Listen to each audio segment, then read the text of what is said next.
আসসালামু আলাইকুম। 1971 সালের ভারত পাকিস্তান বালযুদ্ধ, যে বালযুদ্ধকে নিয়ে আজকে আবার দেশটাকে দুই ভাগে বিভক্ত করার চেষ্টা চলছে। তো 71-এর বালযুদ্ধে আসলে কতজন মানুষ মারা গিয়েছিল, কতজন নারীকে ধর্ষণ করা হয়েছে, তারপরে কতজন মুক্তিযুদ্ধে অংশ নিয়েছিল, এটা নিয়ে তো একটা বের করা দরকার, তাই না? এই যুদ্ধ নিয়ে এত আবেগ, এত কিছু বাংলাদেশের মানুষের, তাহলে আপনারা এটা আমাদেরকে জানাবেন না যে আসলে মানুষ কতজন মারা গিয়েছে, কি হয়েছে, কি, এটা তো জানা দরকার।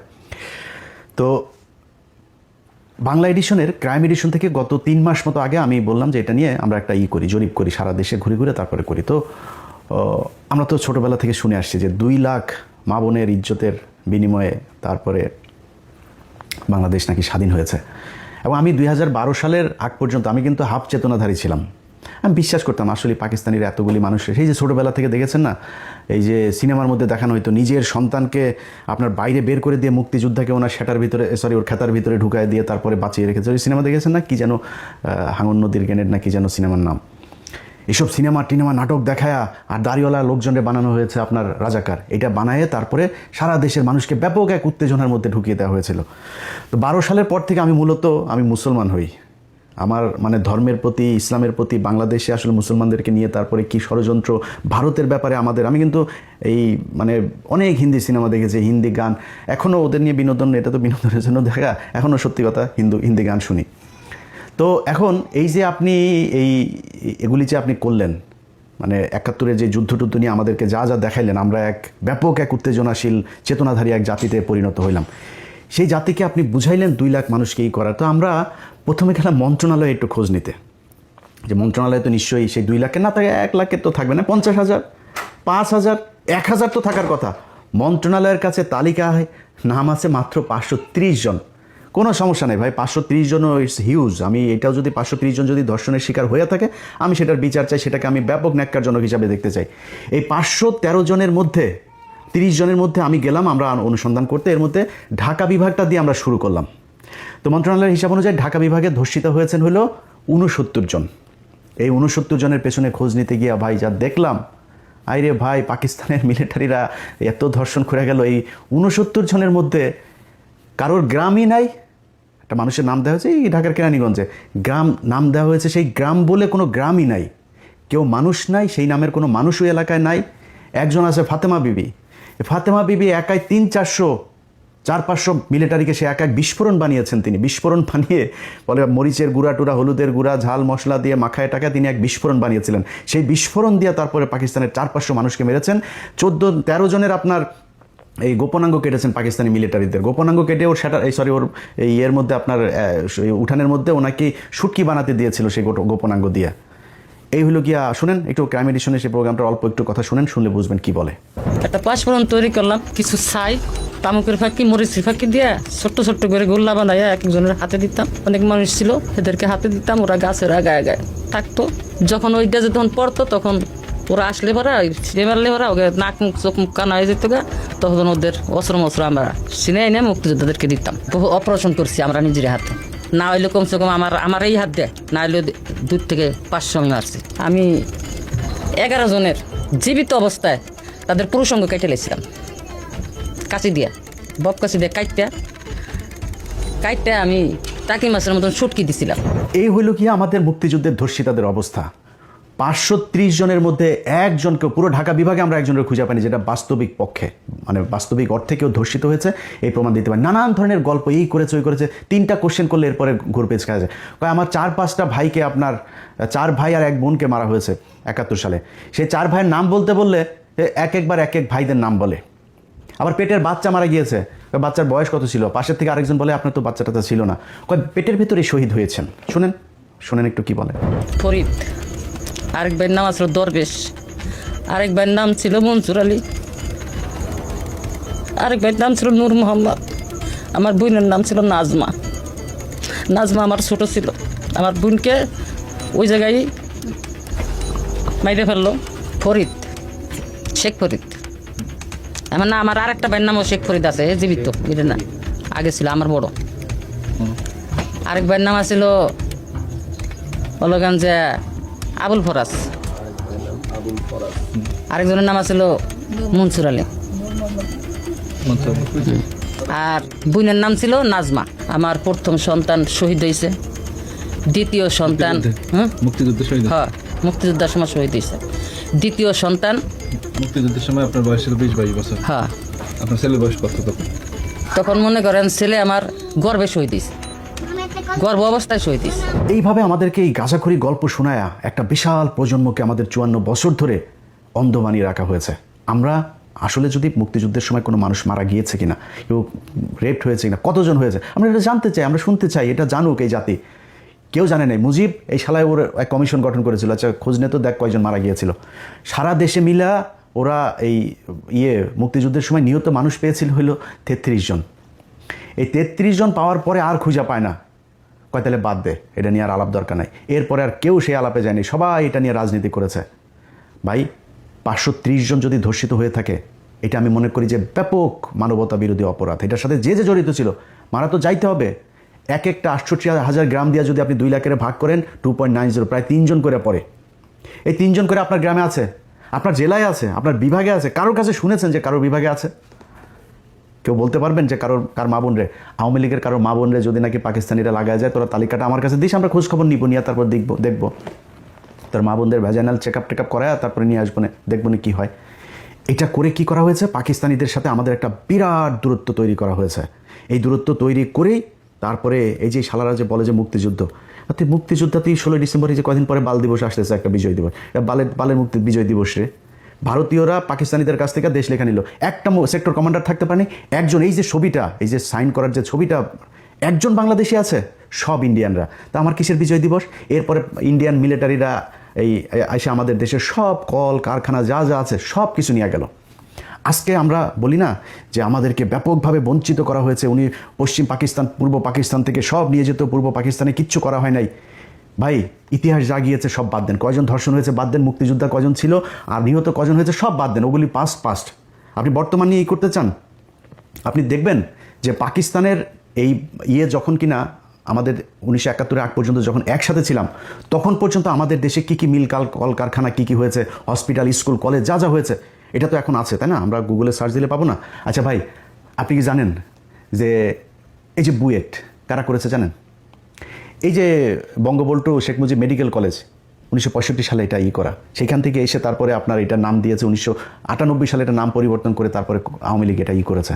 BUET, KUET, RUET, CUET, Chittagong medical, sir Salimullah medical, Rangpur medical, Mymensingh medical, যত রাজশাহী মেডিকেল, রাজশাহী ইউনিভার্সিটি। আরে ভাই যুদ্ধের ঠিক 1 বছর আগে 1970 সালে জাহাঙ্গীরনগরটা দিয়ে গিয়েছে।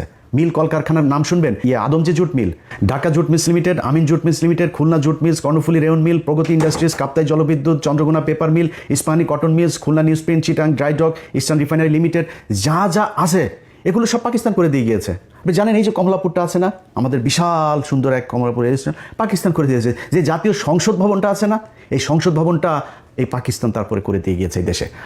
আপনি আমার বলেন 1971 সালের পর থেকে ঢাকা মেডিকেল 1921 সালে প্রতিষ্ঠিত, কিন্তু এটার বেশিরভাগ যে বিভাগগুলো আছে, ঢাকা মেডিকেলটা ব্রিটিশ আমলে করে দেয়া, এটার যত মানে এই এক্সটেনশন সব পাকিস্তান আমলে করা হয়েছে। এখন এই যে ঢাকা মেডিকেলে আপনি যুদ্ধ হয়েছে না 1971 সালের আগে, এটার বলা হতো প্রাচ্যের অক্সফোর্ড। সেই প্রাচ্যের অক্সফোর্ড 1971 সালের পর থেকে এটার এক্সটেনশন কি হয়েছে জানেন?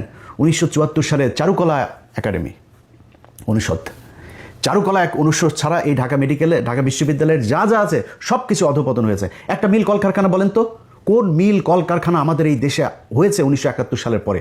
গার্মেন্টস হয়েছে। আমাদের দেশের নারীদেরকে সব ন্যাংটা করে তারপরে রাস্তায় নামাইছেন, সারাদিন না খায় থাকে, না খেয়ে থেকে তারপরে সেখানে প্রতি মাসে 5,000, 7,000, 10,000, 15,000 বেতন পায়, মাস শেষে পুষ্টিতে ভোগে, বিয়ে হয় না, বাচ্চা হয় না, টিনের চালার ভিতরে এক এক ঘরের ভিতরে গাদাগাদি করে 8 জন 10 জন থাকে, সকালে ভোরে থালাবাটি নিয়ে তারপরে যায়, রাত 8টা 9টার সময় আসে, যেগুলি একটু সুন্দরী তাদেরকে গার্মেন্টস মালিক ওই সুপারভাইজার টাজারেরা করে কোনটা খায়। এই হচ্ছে আমাদের দেশের উন্নতি। আরেকটা উন্নতি কি হয়েছে, আমরা বিদেশে লোক পাঠাই, যেটা দিয়ে এখন দেশটা টিকে আছে। এর বাইরে পাকিস্তান যাওয়ার পরে এই বাংলাদেশের মিনিমাম কোনো ধরনের কোনো উন্নয়ন হয় নাই।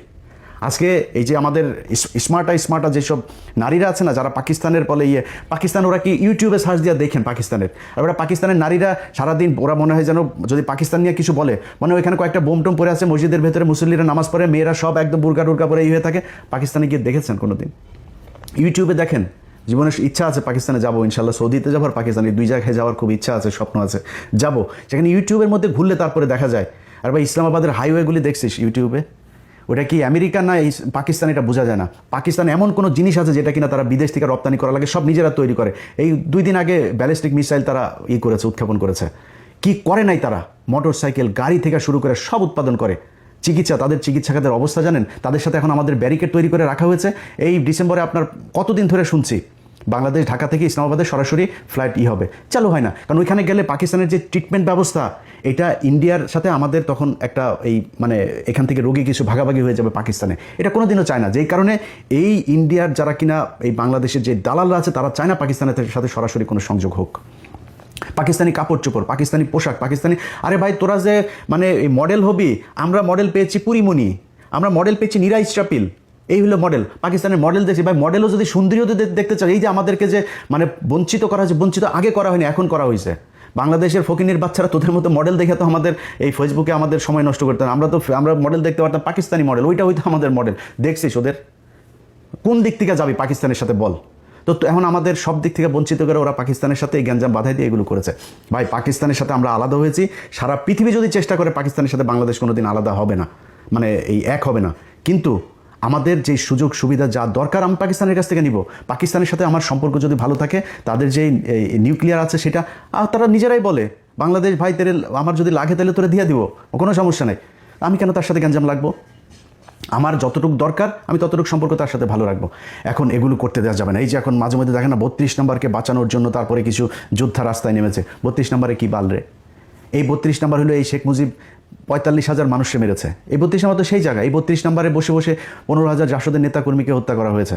এখানে বসে এই সিরাজ শিকদারকে ক্রসফায়ারের নির্দেশ দেওয়া হয়েছে। এখানে বসে 74 সালে 27 লক্ষ মানুষকে হত্যা করা হয়েছে এই না খাইয়ে রেখে। এটা তো সেই জায়গা। এখানে থেকে সব শেষ আওয়ামী লীগ সব গণতান্ত্রিক দল টল যা আছে সব বাদ দিয়ে বাকশাল প্রতিষ্ঠা করে গিয়েছে এই শেখ মুজিব এই ঘরে বসা। এটা কিসের তরিয়ে? আর এরা সব নাচানাচিতে আছে। আরে বাবা 32 নম্বর এখনো বলছি না বাঁচাইতে, 32 নম্বরে আসে কিছু তোর? 32 নম্বরে যা কিছু আছে ওই জায়গায়। আর এই দিন যেটা হয়েছে এটা তো আমরা ভেলকি দেখিয়েছি, এইটা নিয়ে সবাই ব্যস্ত রাখবো, দিক থেকে রায় হয়ে যাবে। তোরা সারা দেশে কিসের ভেলকি দেখাবি? ভেলকি 32 নম্বরে কেন্দ্র করে তারপরে হয়েছে। সো এত উত্তেজনার কিছু নাই। এই বাল যুদ্ধ নিয়ে আমাদেরকে আর আলাদা করা যাবে না, এই দেশের মানুষকে বিভ্রান্ত করা যাবে না। যারা যাবে এইটারে কেন্দ্র করে, এই যে বাউলের দেখেন না, বাউলের পক্ষে এই যে বিএনপির মহাসচিব এই কুলাঙ্গারের বাচ্চা এই বলে যে বাউলের টাউল এগুলোর পেতে, কুলাঙ্গারের বাচ্চা তুই কেটা জানি না আমরা? তুই সারা জীবন তোর মেয়ে একটা আছে, ঘর জামাই আরেকটা আছে, দুইটা অস্ট্রেলিয়াতে রেখে তোর টাকা পয়সা সব পাচার করছিস। ওই আওয়ামী লীগের সময় পর্যন্ত তুই টাকা পাচার করছিস অস্ট্রেলিয়াতে তোর মেয়ের কাছে। তোর মেয়ে এখন দেশে আসে রাজনীতি করে। এতদিন কইছিলি বাংলাদেশের মানুষ জীবন দেয়, তুই অস্ট্রেলিয়াতে বসে, তারপর তোর অবদানটা কি আমার বল? এই হাসিনার বিরুদ্ধে অবদানটা কি তোর? ও মেয়েরে দেখছে নাকি ওর ভাইরে দেখছে? ওবায়দুল কাদের আর ওই যে মির্জা ফখরুল আর ভাই আরেকটা আছে ফয়সাল, এই দুইটার চাঁদাবাজিতে ওই এলাকার মানুষ এখন ঘরে থাকা দায়। ও কয়েকদিন 2 দিন আগে লিখছে যে ওর নাকি বাড়িঘর কমেছে রাজনীতি করতে গিয়ে। তোর বাড়িঘর কম? তোর বাড়িঘর তো সব অস্ট্রেলিয়ার থেকে শালা। ওরা এসে এখন এই মুক্তিযুদ্ধ নিয়ে বাউল দেখবেন এই এদের সবার এগুলি সব এক জায়গায় হয়ে যাবে। দেখবেন বাউলের ক্ষেত্রে ওরা এক জায়গায় হবে। আর ওরা আমার আল্লাহরে নিয়ে যেই কথা বলেছে, তুই কিসের বালের বাউল? কোন জায়গার বাউল আসছিস তুই এখানে করতে? ওরা এই মুক্তিযুদ্ধকে নিয়ে ইসলামকে আলাদা করেছে, দাড়ি টুপিওয়ালা লোকজনকে বানিয়েছে রাজাকার, এরা হচ্ছে গিয়া দেশ বিরোধী। এটা বানিয়েছে ভারতের যেই ন্যারেটিভ সেটা এখানে প্রতিষ্ঠিত। এই ন্যারেটিভ দিয়ে এই দেশের রাজনীতি করা যাবে না, আমরা করতে দিব না। যতই চেষ্টা করেন চালায় যান, দেখেন কাদের পক্ষে লোক যায়। ঢাকা বিশ্ববিদ্যালয় দেখেছেন না, রাজাকারকে বাঁচিয়ে করে ওপেনে বলেছি পাকিস্তানের ক্যান্ডিডেট রাজাকার, ও জিতেছে। তো ওই সামনে নির্বাচনেও বেশি খেলা করতে আসবে না কোনো দল, আশা করি। এই মুক্তিযুদ্ধ নিয়ে আশা করি কেউ খেলা করবে না, আওয়ামী লীগ নাই যেহেতু, আর কেউ করবেও না আশা করি। সো যারা এই বাংলাদেশে এখন মুক্তিযুদ্ধের 32 নম্বরের বাউল, তারপরে এই যে চেতনায় বালছাল নিয়ে আসতে চাইবেন, ভাই কেউ পাত্তা পাবেন না। এগুলি বাংলাদেশের মানুষ। আমি বাংলাদেশের আপামর জনসাধারণের কাছে একটা প্রশ্ন করতে চাই, ভাই আমার কাছে আপনার মুক্তিযুদ্ধের ইতিহাস জানার দরকার নাই। ভাই আপনারে সিম্পল একটা কোশ্চেন করি, আপনি আপনার গ্রামে, আপনার থানায়, আপনার উপজেলায়, আপনার জেলায় গিয়ে খোঁজ নেবেন যে ভাই কতজন কার মাকে পাকিস্তানিরা লাগিয়ে গিয়েছে, আমার একটু জানায়েন ভাই প্লিজ। আমি যদি জানি যে হ্যাঁ পাকিস্তানের একজন তাকে ধর্ষণ করেছে, আমি একটু শুনতে চাই। একজন মানুষকে আমি পাইতে চাই যেই মানুষটা কিনা করেছে। 2015 সাল 2071 সাল থেকে 2015 সালে এসে বীরাঙ্গনাদের খোঁজে তালিকা তৈরি শুরু হয়। সেই বীরাঙ্গনা তৈরি করতে গিয়ে আওয়ামী লীগ বিধবা, অসহায়, গৃহহারা, স্বামীহারা মানুষজনকে এক জায়গায় করে তারপরে তারা একটা বীরাঙ্গনার তালিকা তৈরি করেছে 530 জন সারা দেশে মিলে। সব কয়টা ভুয়া। এই যে অবস্থা। যাই হোক, এগুলি করে আমাদেরকে আলাদা করতে চেয়েছে। আমরা এখন গার্মেন্টস শিল্প আর আমাদের শ্রমিক শিল্প, এই যে প্রবাসে যে যারা স্বামী স্ত্রীকে ছাড়া থাকে 20 বছর 15 বছর, মাকে ছাড়া, সন্তানকে ছাড়া, বাবাকে ছাড়া মানবেতর জীবনযাপন করে, এরা বালের বীরের জাতি। দোচে তোদেরকে কেউ সারা দুনিয়ায় তুই বাল জাতি 71 থেকে এই পর্যন্ত কি বালটা ফেলাইছিস, কেউ ই করে